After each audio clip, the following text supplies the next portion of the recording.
Hey everyone, and welcome to a new video. Currently I am on a drive with that Porsche Cayman 718 right behind me.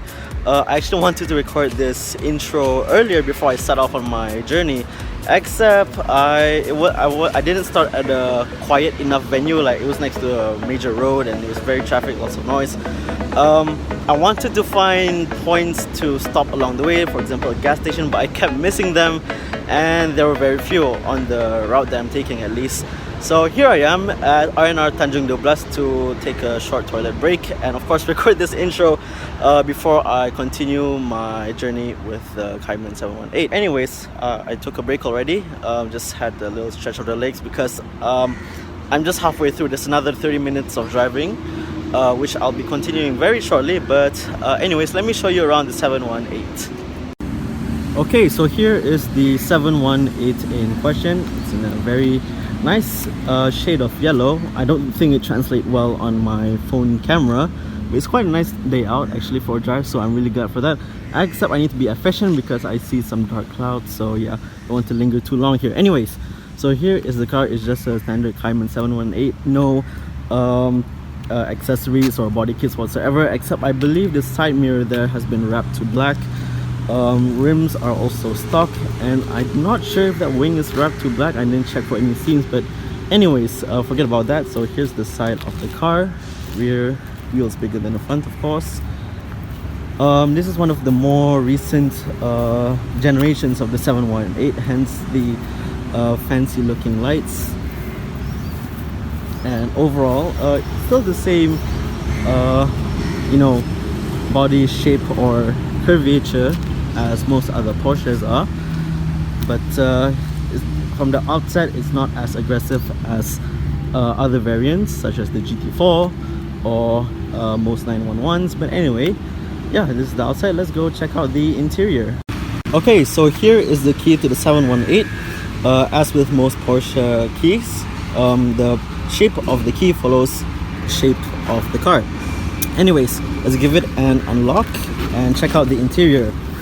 So right off the bat, you can see the main difference between 718s and 911s, which are that the instrument cluster over there only has 3 dials instead of 5, and with the 718s being a more recent model or recent generation, it has buttons on the left and right side of the steering wheel, which makes things more convenient when controlling music and whatnot. Now, having a look at the seats over here, sorry if it's a bit dark, there we go. So the seats are actually quite comfortable throughout the distance I've driven already with it, and it's quite supportive, I must say. Now let's give it a quick start up. Don't mind the coffee cup over there, I had it just now, brought it along for the drive. So let's give it a quick start up. So for the 718, it's a traditional insert and foot on the brake and twist. There we go. Very nice. Okay, sorry for the quick cut. I had to disconnect my Bluetooth because it cut off the recording.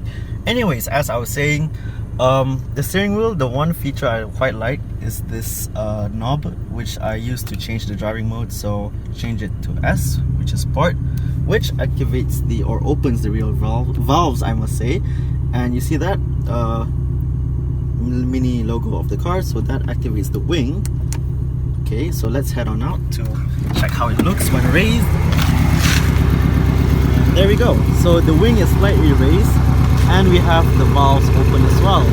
So I think that said, everything has been checked out. The car is already ready and warmed up, and I've rested enough. It's time to head on out and continue the rest of the journey. Okay, so everything is set. Time to switch over to Sports.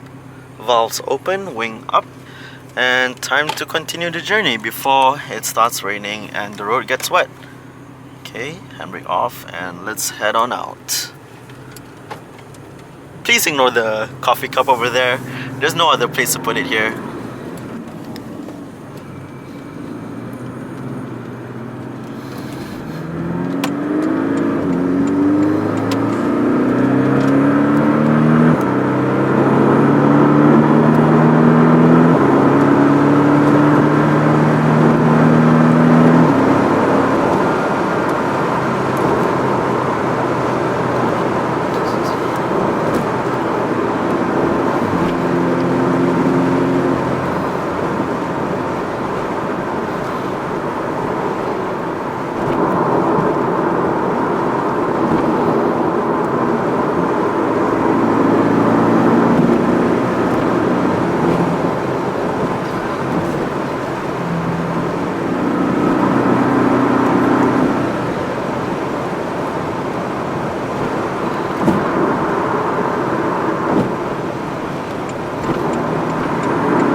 that was a nice stretch of road. Now I need to scooch over to the left lane here because it's my exit. Oh my goodness, stone chips, stone chips! Ah, truck, why must you be on the right lane? Okay, that was just a brief moment of stone chips. Yikes.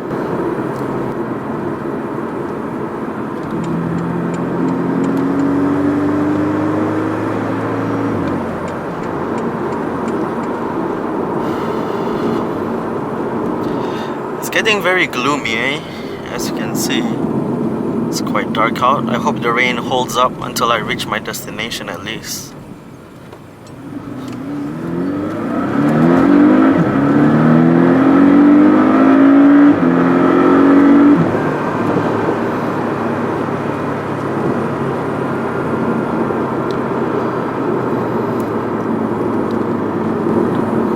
Okay, so now that I am off the highway, I just switch over back to drive because there are a lot of cars. The road isn't really the smoothest here, and it's starting to rain anyway. So I'm sorry I didn't manage to record any clips of going full send just now with the 718. But I guess I can use this opportunity to talk about my experience driving it so far during the previous leg before I started the introduction. When it comes to driving the 718, surprisingly it's quite the easy thing to drive. I mean, of course there are a lot of modern features such as the digital display and whatnot, and that makes it a really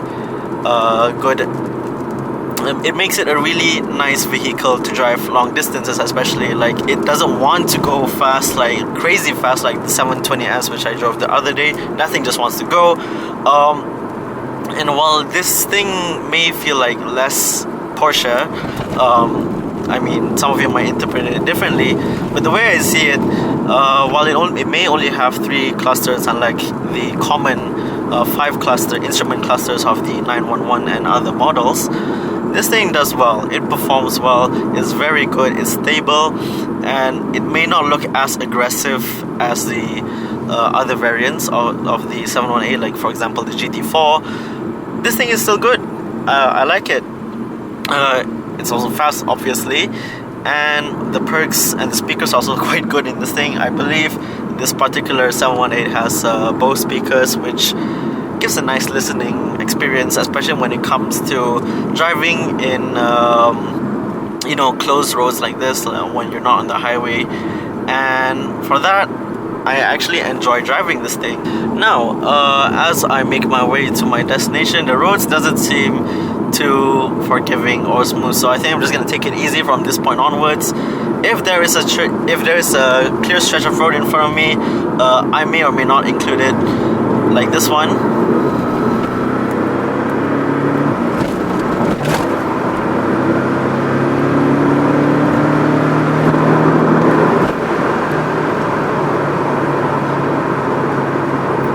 And the thing is, when it, between this car and the 720S which I drove the other day, this car is balanced. Like, it doesn't, like, I can floor this thing and it won't go out of control. Like previously when I drove the 720S, that thing, it just wanted to go. Like, you cannot floor it entirely because the power output is just insane. So this thing, I would categorize this as an all-rounder. It's meant to be comfortable, a nice vehicle which you can take on for daily driving.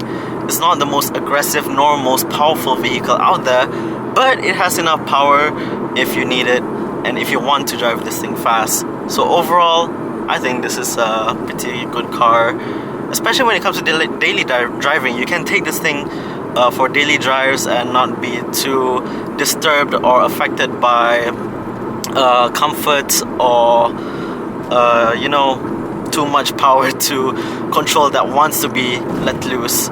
So yeah, I think that's all for the onboard commentary, because judging by the GPS navigation that I set, it's just gonna be roads along the way like this, as in traffic lights and whatnot. So I think I'll just take it easy, and then once I reach my destination, I'll just do a quick outro. So see you guys then. Okay, so here I am. I have arrived at my destination. I'm recording this actually much later after I've arrived, even though the car is parked there, because it was raining quite heavily just now, so I couldn't really go out and it was really dark. Apologize for the traffic background sound, but yeah, overall it was quite the enjoyable drive. It may not feel very engaging, but then again I just used the I didn't use the paddle shifters most of the time because I didn't feel the need for it. But regardless, it was fun, it was fast, it was comfortable, and that's more important because it's actually more comfortable than the 720S, I'll admit that. But yeah, it's overparked there and now I'm just waiting here, I guess. So I hope you guys enjoyed the drive as much as I did. Leave a like if you like. Don't forget to subscribe if you haven't already, and I'll see you guys next time.